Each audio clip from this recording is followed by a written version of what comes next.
հիմա այս ձայնագրությունը լսելուց հետո մի փոքր ձեր հավաքը կամենանա։ Կապիտալը հայրենիք չունի, ինչու է Սամվել Կարապետյանը և Ռուբեն Վարդանյանը միլիոնավոր դոլարներ ներդնում Հայաստանի Հանրապետությունում։ Վերջում իհարկե առաջարկում է նաև ծափահարել ինչպես Սամվել Կարապետյանին,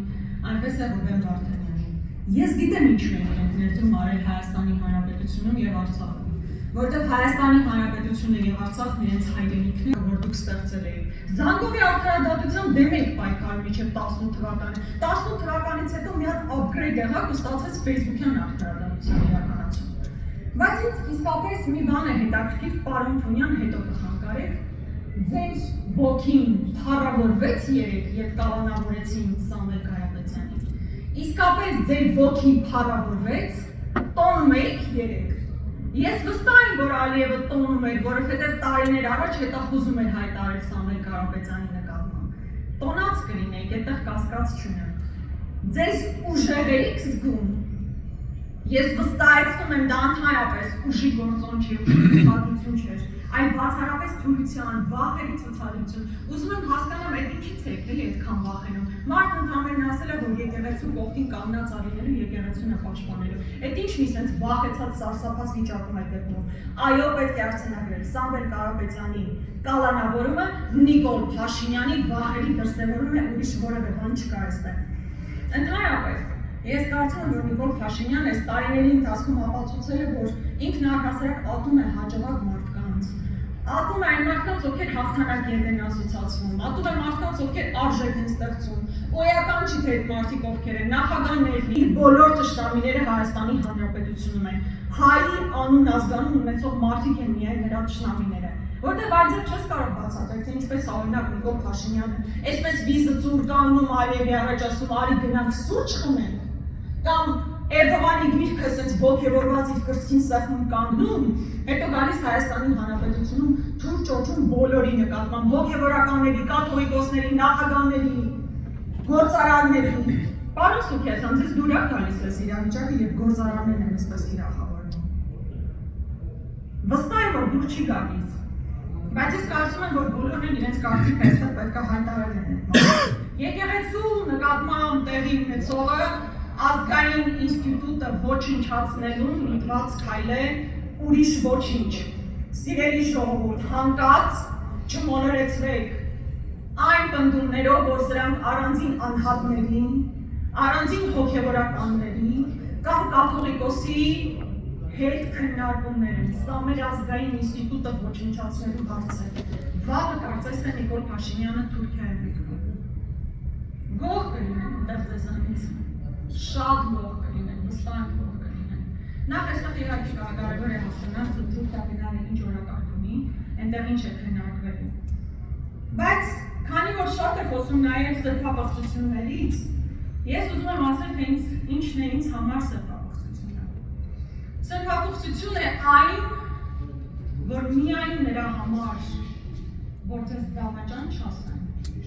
միայն ձեր մաշկի կաշի փրկության համար, հազարավոր տղաների կյանքը դրեցիք զոհասեղանին։ Միայն նրա համար, որ ձեր կաշին փրկեք։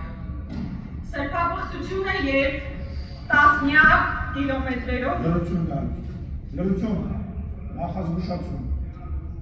նախազգուշացում, նարեկ։ Սրբապղծություն է, երբ Նիկոլ Փաշինյանի միանձնյա հրամանով տասնյակ կիլոմետրերով մեր զորքը ետ է քաշվել, անպաշտպան թողնելով, այո, եւ հարվածի տակ թողնելով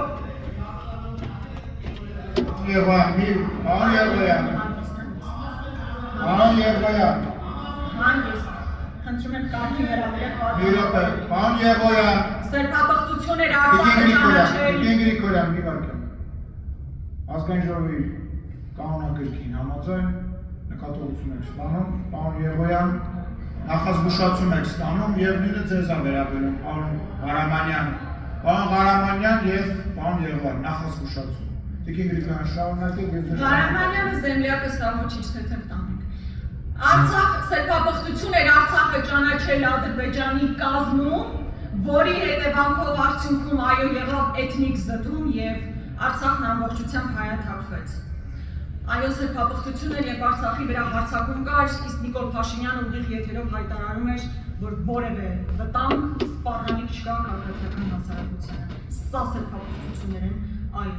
Եվ այստեղ պարոն Թունյանը գնաց, ես զարմանում եմ իր զարմանքի վրա, որ մենք ասում ենք, լավ, հիմա ստեղծված իրավիճակում եկեղեցուն հարվածի տակ դնելը, կաթոլիկոսի մասին խոսելը, հոգևորականների մասին խոսելը, ինչ նպատակ է հետապնդում եւ իսկապես մեր անմիջական հարևանությամբ տեղի են ունենում աշխարհաքաղաքական լուրջ վերադասավորումներ։ Միջուկային պատերազմից, այո, ով էր զարմանում պատերազմի բառից, այո, միջուկային պատերազմից 5 պակասը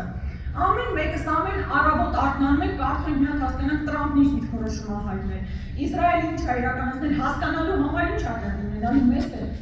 Այսօր Իրանի սահմանից բազմաթիվ իրանցիներ են մտնում Հայաստանի Հանրապետություն։ Եվ ամենօրյա ռեժիմով Facebook-ում ստատուս 7 միլիարդ, այսինքն զենյակներ այսօր հատուկից հրամանում է։ Դրություն 13 միլիարդ պետական պարտքի պայմաններում։ Պետական պարտքի պայմաններում մենք ինչ ենք ստացել։ Կրկնում եմ, ուզում եմ գնալ տեսնել ստրատեգիական նշանակությանը։ Ինչ ենք ստացել մեզ համար։ Մեր երեխեքի համար, որովհետև երեխաները դուք ավարտական ելույթ ունեք, չէ՞։ Լրություն, ես խնդրում եմ Տիկին Գրիգորյանի զեմլյակներին լրել։ Եվ հերիք եղավ զեմլյակի զբաղվեք և ռուսերեն բառեր օգտագործեք։ Կարող են կազմակերպել, ես պարտավորվում եմ մեքենան ապահովել, եթե ուզում եք գնալ տեսնել։ Ինձ ցույց տալու կարիք չկա, ժողովրդին պետք է ցույց տա 7 միլիարդը ինչի վրա է գնացել։ Տեսեք, ամեն անգամ ես նա որպես փաստ արձանագրում եմ, երբ հարցնում եմ պետական պարտքը ինչի վրա է ծախսվել, կոնկրետ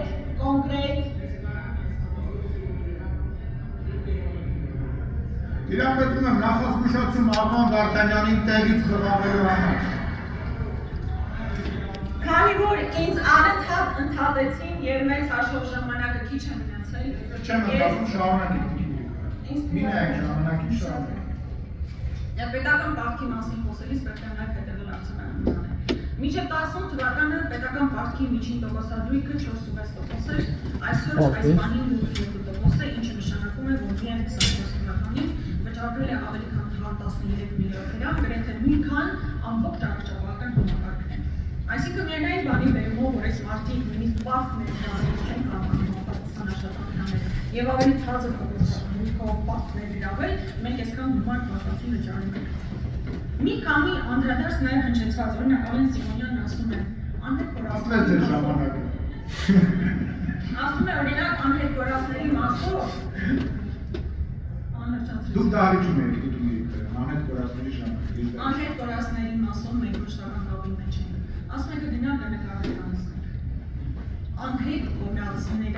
Անհետ կորածների ընտանիքներն այս վիճակում։ Կներեք, որ իշխանության օրոք են հայտնվում։ Ձեր իշխանության օրոք են այս մարդկանց երեխաները անհետ կորել։ Դուք պարտականություն ունեք վերադարձնելու կամ մասունքները կամ տեղեկատվություն տալու, որ չեք Դուք դահլիճում եք եղել, միայն վերջի պատերազմի ժամանակ անհետ կորածները չէին։ Նաև 50-ականներին ներկայացված, նշում եմ ասելուց գոնե ճիշտ ասեք, ներկա չէիք դահլիճում։ Ես ներկա եմ ամբողջությամբ տեղեկատվությանը վերահսում եմ, փողոցում կանգնած այսօրվա մարդկանց գնացեք եւ պատասխան տվեք, հարցը դա է։ Մնացած ամեն ինչ լիրիկա է, մնացած ամեն ինչը մանիպուլյացիա է։ Ժամանակն ավարտում է այստեղ երկար խոսելու նպատակ չունեմ, չնայած նաև բյուջեի մասով շատ արձանագրումներ ունեի անելու, բայց մի հստակ բան ուզում եմ արձանագրել։ Այն ինչ այսօր տեղի ունենում Հայաստանի Հանրապետությունում, իսկապես վախի մթնոլորտ սերմանելու գործընթաց է։ Բոլորին թիրախավորել, կրկնում եմ, ոչ թշնամու, ոչ հակառակորդին, ոչ իրական թշնամիներին, սեփական ժողովրդի ներկայացուցիչներին թիրախավորել, վախ սերմանել, միայն թե հնարավորինս երկար սեփական պատվոռը պահելու համար։ Սիրելի ժողովուրդ, չվախենաք։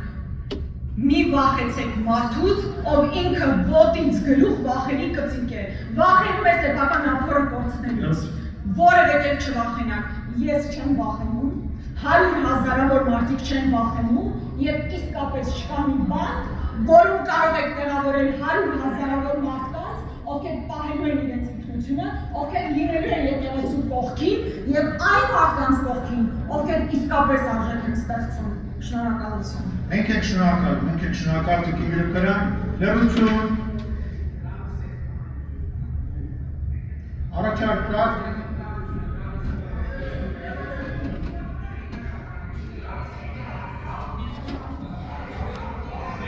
Լավ, դարիճում լրություն, ավարջապետ, դրա մասին ելույթի ժամանակ։ Տիկին Գրիգորյան, զբաղեցրեք ձեր տեղը։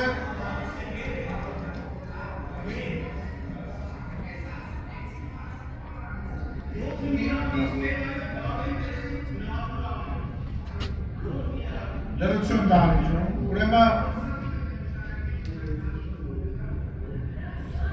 պայմանավորվեցինք, կարծում եմ,